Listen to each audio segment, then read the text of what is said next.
Assalamualaikum dan salam sejahtera. Hari ini kita masuk untuk bab 3 pengendalian data untuk matematik MPAK. Okey. Bab 3 pengendalian data. Ini adalah pengendalian data.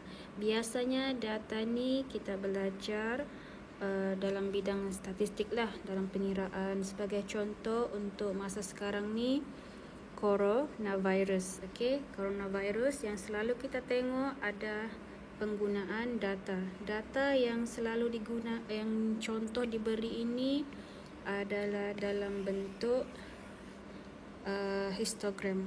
Okey. Kenapa kita perlu belajar mengenai pengendalian data ni? Kerana kita hendak mengira dan juga senang kita menganalisis sesuatu kejadian. Okay, sebagai contoh masa sekarang ni coronavirus. Jadi data-data tersebut yang kita dapat tu diolah agar orang ramai mudah untuk faham apa yang berlaku. Sebagai contoh di sini dia gunakan data-data tu, dia olah dalam bentuk graf begini. Dia ada bilangan kes dan juga hari-hari yang terlibat. Jadi kita tahu bahawa data-data tersebut 1 Ogos berapa kes yang berlaku, 7 Ogos berapa kes yang berlaku. Mudah untuk kita faham dan maklumat dapat disampaikan dengan baik. Okey, itu apa tujuannya kita belajar pengendalian data. Untuk SKM MPAK, kimpalan dan fashion. Okay, kimpalan boleh juga belajar ni kamu gunakan dalam bentuk pengiraan bahan-bahan kamu. Fashion juga. Okay, pelajar fashion, bahan-bahan berapa yang kamu kira. Contohnya hari di sini berapa hari bulan, kamu letak bilangan barang atau stok yang kamu dapat, ataupun berapakah bilangan pelanggan. Okey, pelanggan. Sebagai contoh pelanggan. Jadi kamu tahu bahawa pelanggan kamu berapa hari bulan, berapa orang yang datang menempah untuk membuat kimpalan, atau berapa orang yang telah membuat tempahan baju. Itu untuk kes-kes kamu lah. Macam-macam kita boleh olah, macam-macam boleh kita olah penggunaan data-data tersebut. Okey. Dan seterusnya kita masuk standard kandungan. Standard kandungan untuk bab 3 adalah pengumpulan dan pengorganisasian data. Dan juga 3.2 kamu akan belajar cara untuk membuat histogram. Okey, ada caranya membuat histogram. Seterusnya ini adalah apa yang dia cuba terangkan mengenai statistik dan pengumpulan data yang relevan. Tapi cikgu terus masuk di sini. Okey, kaedah pengumpulan data. Okey, kaedah pengumpulan data ni ada banyaklah. Ini adalah antaranya. Yang pertama ialah tinjauan atau soal selidik. Bukan semua kaedah ni dia sesuai. Okey, ada tertentu. Sebagai contoh, tinjauan soal selidik ni jenis sukan yang digemari oleh murid. Ataupun dalam kamu punya konteks ni, kamu boleh soal selidik ataupun buat tinjauan fashion, baju manakah yang digemari oleh pelanggan untuk raya tahun ni, ataupun untuk kimpalan design manakah yang mudah untuk design manakah yang popular pelanggan ingin kamu buat. Contoh untuk tempahan kamu. Yang kedua, pemerhatian. Pemerhatian ni ini juga salah satu kaedah. Kamu duduk di tepi, kamu kira bilangan bas yang keluar dari tol, ataupun kamu di kelas, kamu buat pemerhatian berapa pelajar yang keluar ke tandas pada jam 10 pagi. Itu contoh. Berapa orang pelajar yang ke kantin pada waktu rehat. Itu pemerhatian, kamu boleh tengok keadaan sekeliling kamu. Itu kaedah. Yang kedua, temu bual. Temu bual ni kenalah ada interaksi. Okey, tidak kisahlah interaksi itu dari cara macam mana. Yang penting kamu datang temu bual, kamu berbincang, kamu tanya soalan. Okey, kamu di sini contohnya cara murid datang ke sekolah, kenalah tanya satu-satu. Berapa orang yang menaiki bas, berapa orang yang naik bas, berapa orang yang jalan kaki, dan sebagainya. Okey, dan sebagainya lah. Yang keempat adalah eksperimen. Eksperimen ni kamu kena buat lakukan tugasan tu. Kamu bukannya bertanya ataupun pemerhatian, tetapi kamu kena lakukan. Contohnya peningkatan suhu air apabila dipanaskan. Ini contoh membuat eksperimen. Okey. Itu adalah kaedah pengumpulan data. Okey. Seterusnya, ini adalah contoh pengumpulan data. Kita boleh masuk kepada ini. Klasifikasi data numerik. Klasifikasi data numerik. Apa itu data numerik? Data numerik ialah yang melibatkan angka. Numerik. Dia diambil daripada perkataan numerik ni macam nombor. Okey, atau bahasa Inggerisnya number. Okey, numerik. Jadi dia melibatkan angka ataupun nombor. Dan data numerik ni terbahagi kepada dua. Okey, apakah dia? Pertama ialah data discrete. Okey, discrete. Yang kedua adalah data selanjar. Data. Apakah maksud data-data yang diberitahu ni? Okey, ada di sini ada dua, data discrete dan data selanjar. Dia berbeza dan digunakan pun pada waktu berbeza. Okey, yang pertama sekali, data discrete ini adalah untuk mengira bilangan. Okey, berapakah orang, berapakah anak, berapakah jumlah. Itu untuk discrete. Manakala data selanjar ni dikumpulkan mengikut skala yang berterusan. Sebagai contohnya, okey, yang ni jisim pelajar diukur dengan kilogram. Okey, contohnya pelajar ni 40 kilogram, orang seterusnya 45 kilogram dan seterusnya lagi. Okey. Dan juga tinggi pelajar diukur dalam cm. Dia ada skala. Keywordnya adalah skala. Yang ini tingginya ada pengiraan. Yang ni ada pengiraan. Yang ni ada pengiraan. Ada skalanya, dia punya unitnya tu. Okey.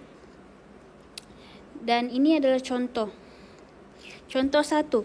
Klasifikasikan data numerik yang berikut. Okey. Data numerik yang berikut kepada data discrete atau data selanjar. Okey.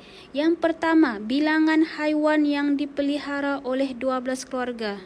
2, 3, 2, 4. Jadi dia mengira bilangan. Okey. Oleh kerana di situ ada perkataan bilangan. Jadi dia adalah data discrete. Okey, data discrete. Yang kedua, jisim bagi 6 orang murid.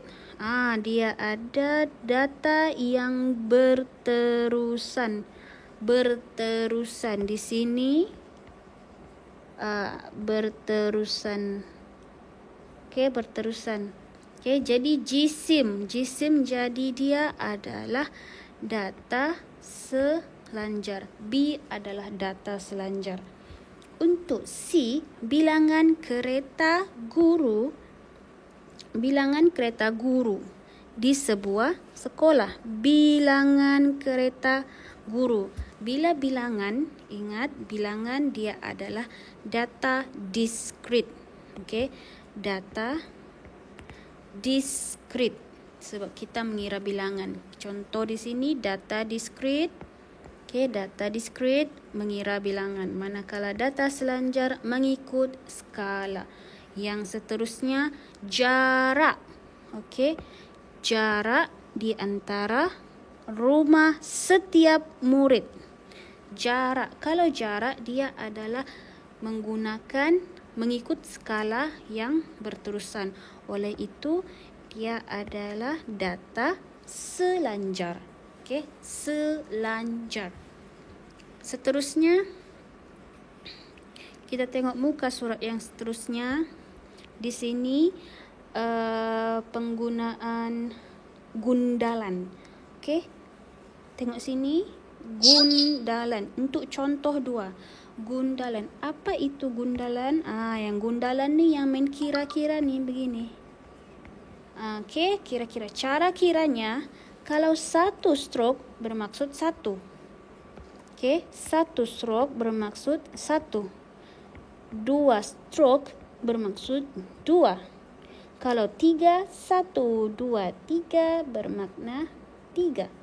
Kalau 4, 1, 2, 3, 4, 4. Kalau 5, 1, 2, 3, 4, 5. Okey, yang kelima tu dia potong. Tapi bukan potong habis lah, bermaksud dia sampai 5. Okey. Dia sampai 5. Cikgu ulang. 1, 2, 3, 4, 5. 5 tu dia dash begitulah. Potong habis jadi 5. Okey, sampai 5. Kalau masuk 6, dia jadi begini sudah. 6. 6. Okey, kalau 6 kita kira 1, 2, 3, 4, 5, 6. Okey, begitu. Dia jadi 6. Okey. Itu bermaksud gundalan ini. Gundalan ni. Okey. Okey. Contoh 2, data menunjukkan bilangan kenderaan. Di sini dia bagi info bilangan kenderaan yang dimiliki oleh 20 buah keluarga melalui satu tinjauan. Dia buat tinjauan lah. Yang ini ada keluarga. Sebagai contoh, keluarga pertama 3 kereta, keluarga kedua 2 kereta, keluarga ketiga tiada kereta dan seterusnya. Okey, apakah jenis data ini?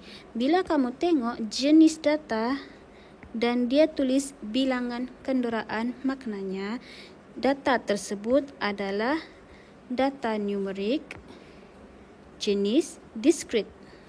Sebab ada bilangan. Kalau letak perkataan bilangan tu memang diskrit. Okey, diskrit. Dan seterusnya, kekerapan. Okey. Kekerapan. Manakala kekerapan ni pula dikira. Sebagai contoh, bilangan kereta yang tidak ada bilangan kereta. Keluarga, berapa orang keluarga yang tidak mempunyai kereta? Okey. Berapa keluarga? Berapa bilangan keluarga? Berapa kerap? Berapa kerap lah. Contohnya bilangan kereta kosong tidak ada kereta, ada 1 keluarga. Jadi di sini ada berapa? Kamu kira? Okey, di sini ada kosong, ada 1. Jadi ada 1 sahaja. Untuk yang ada 1 kereta, kalau 1 kereta pula ada berapa? Ada 1, 2, 3. Ada 3 keluarga. Maknanya dikira di situ. Okey. Kira yang ada 1 kereta. 1, 2, 3. Ada 3 keluarga yang mempunyai 1 kereta. Yang berapa orang 1 kereta? Okey.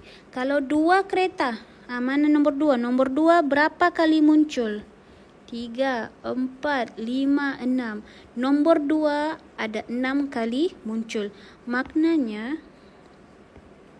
untuk keluarga yang memiliki 2 kereta adalah 6 keluarga. Sebab apa? Kekerapannya sebanyak 6 kali. Okey, begitu. Dan seterusnya sehinggalah selesai. Jadi dijumlahkan berapa semuanya? Ada 20. Apa maksud 20 ni? Adalah 20 keluarga. Okey, boleh kiralah berapa? 1, 2, 3, 4 sampai sini semuanya ada 20 keluarga. Okey, ada 20 keluarga lah. Di sini ada 1, 2. 2 didarab dengan 1, 2, 3, 4, 5, 6, 7, 8, 9, 10. Jadi 10 darab dengan 2, 2 baris dapat 20 data. Maknanya 20 buah keluarga. Betul lah di sini 20 buah keluarga. Okey. Jadi ini organisasikan data tersebut dengan membina jadual kekerapan. Ini dinamakan jadual kekerapan. Jadual kekerapan. Okey, kita ada bilangan kereta, ada gundalan dan kekerapan, serta akhir sekali ada jumlah keseluruhan. Okey, dan seterusnya. Contoh 3 ni pun sama juga. Okey, sama jugalah. Mengorganisasi data. Data di bawah menunjukkan markah ujian matematik bagi 30 orang murid. Okey, markah ujian bilangan. Jadi ada berapa pelajar di sini? 30 orang pelajar. Ada 30 orang pelajar. Sepatutnya data di dalam kotak ni ada 30 lah. Bukan 30 jumlah semua ditambah ni, tidak, tetapi dikira satu-satu ni ada 30. Maknanya kalau 42 ni mungkin markah si Ali, 20 markah si Abu, 18 markah si Siti. Begitu. Jadi soalannya organisasikan data tersebut, okey, dalam jadual kekerapan mengikut selang kelas. Apa itu selang kelas? Okey, selang kelas ni adalah contoh, dia adalah ni yang diberikan 09, dia sudah bagi selang kelasnya. 0 hingga 19, 0 hingga 19. Siapakah orang-orang yang markahnya di dalam range ini, di dalam julat yang ini nih. Okey, berapa orang yang dapat markah dalam sini 0 hingga 19, berapa orang? Jadi kamu kena tulis dan buat di dalam bentuk jadual. Okey, ini adalah markahnya. Markahnya dia bentuk dalam ni 0 hingga 19, berapa orang dalam data 0 hingga 19? Ada 2 orang, iaitu siapa? 19 kosong ini 10 dan juga 18. Okey, oleh kerana 2 nombor ni berada di dalam kalangan 0 hingga 19.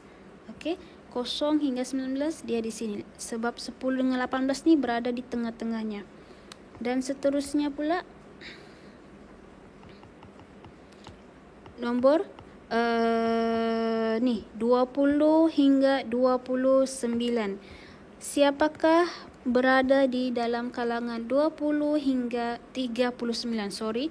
20 hingga 39, iaitu berapa? Kamu kena kira lah. Sini ada 1, kira satu-satu. 22, 2.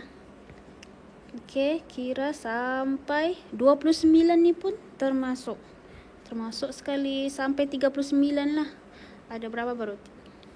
Ada 8, 38. Seterusnya 35, 26. Okey, 1, 2, 3, 4, 5, 6, 7. Ada 8.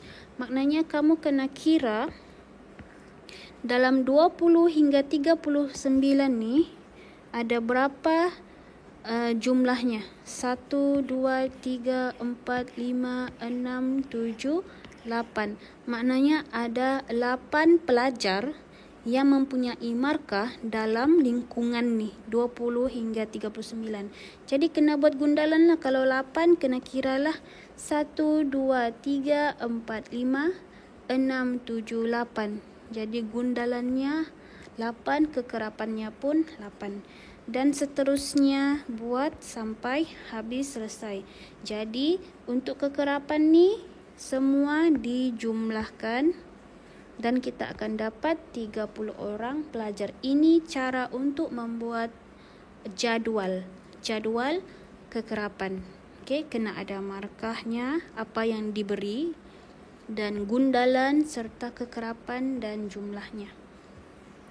Itu untuk contoh 3. Seterusnya kita masuk untuk uji diri. Okey. Uji diri 2. Uji diri 2 ni contoh latihan. Latihannya adalah data di bawah menunjukkan saiz kasut bagi 40 orang murid. Saiz kasut. Jadi ini adalah saiz kasut, ini adalah pelajar-pelajarnya. Ada 40 orang pelajar. Sinilah 40 orang murid. Okey. Jadi dia tanya, apakah jenis data numerik yang diberikan? Ini adalah bilangan kan? Berapa pelajar? Bilangan. Okey, bila bilangan dia sebenarnya adalah data diskrit. Data diskrit. Okey. Okey, data numerik yang jenisnya adalah data diskrit sebab dia ada bilangan saiz kasut. Okey, dan seterusnya ini organisasikan data tersebut dalam jadual kekerapan yang berikut. Okey, siap-siap sudah dia beri jadual kekerapan dan tinggal isi sahaja.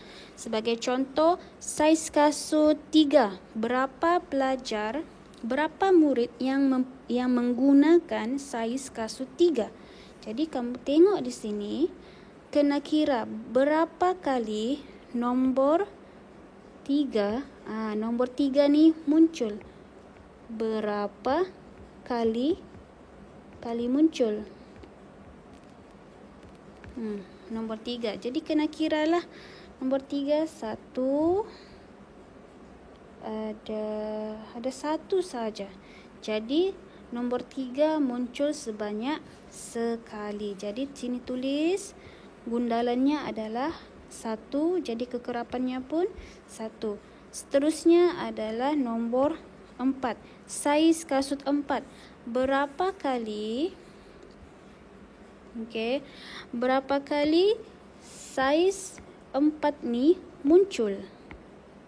Okey, kita cari pula yang ni. Saiz 4 ada berapa kali? Kita kira nombor 4 berapa kali? 1. Seterusnya 2, 3. Setakat ini hanya ada 3.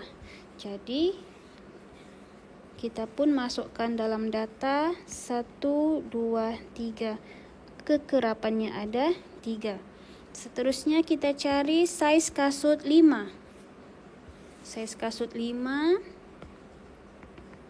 Saiz kasut 5 ada berapa kali muncul? Jadi kita kira berapa kali muncul. Okey, 1, 2, 3, 4, 5, 6, 7, 8, 9, 10, 11, 12, 13, 14. Ada 14 kali. Jadi 14 kali, kekerapannya 14. Kita kira sampai dapat 14. 1, 2, 3, 4, 5, 6, 7, 8, 9, 10, 11, 12, 13, 14. Okey, dia jadi begini. 14. 14. Okey. Dan seterusnya dia minta saiz nombor 6 pula. Saiz nombor 6. Kita cari saiz nombor 6 di sini. Berapakah saiz nombor 6 yang muncul? Kita kira saiz nombor 6 yang muncul di sini.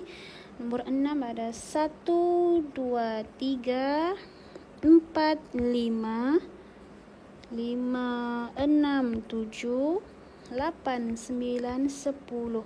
Maknanya ada 10 kali nombor 6 muncul. Jadi kita letak 10. Jadi gundalannya 1, 2, 3, 4, 5. 1, 2, 3, 4, 5. Jadi 5 tambah 5, 10. Okey, yang seterusnya dia minta saiz kasut 7. Berapakah nombor 7 muncul? Berapa kalikah nombor 7 muncul? Okey, kita kira melalui di sini 7. Okey, kita zoom. 1, 2, 3, 4, 5, 6, 7. Nombor 7 ada 7 kali muncul. Jadi kita masukkan di dalam jadual kekerapan 7. Gundalannya adalah 1, 2, 3, 4, 5, 6, 7. Okey. Seterusnya nombor 8 pula. Nombor 8, berapa kalikah nombor 8 muncul? Okey. Nombor 8 muncul. Berapa kali? Kita kira 1, 2, 3, 4, 5. Sebanyak 5 kali. Nombor 8 muncul sebanyak 5 kali. Jadi di sini 5, 1, 2, 3, 4, 5. Seterusnya bila sudah siap, kekerapan ini kita jumlahkan dan kita akan dapat sebanyak 40. Okey. Sebab apa 40 kekerapannya? Bila tambah semua ada 40 orang murid. Dan sepatutnya juga kamu mesti mendapat kekerapan sebanyak 40. Okey, itu untuk soalan B.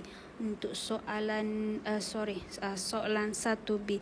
Untuk soalan nombor 2, kamu kena buat sebagai kerja rumah. Okey, dan hantar jawapan kepada cikgu.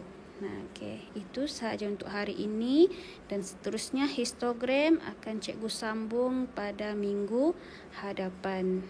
Okey, yang ini adalah jalan kerjanya.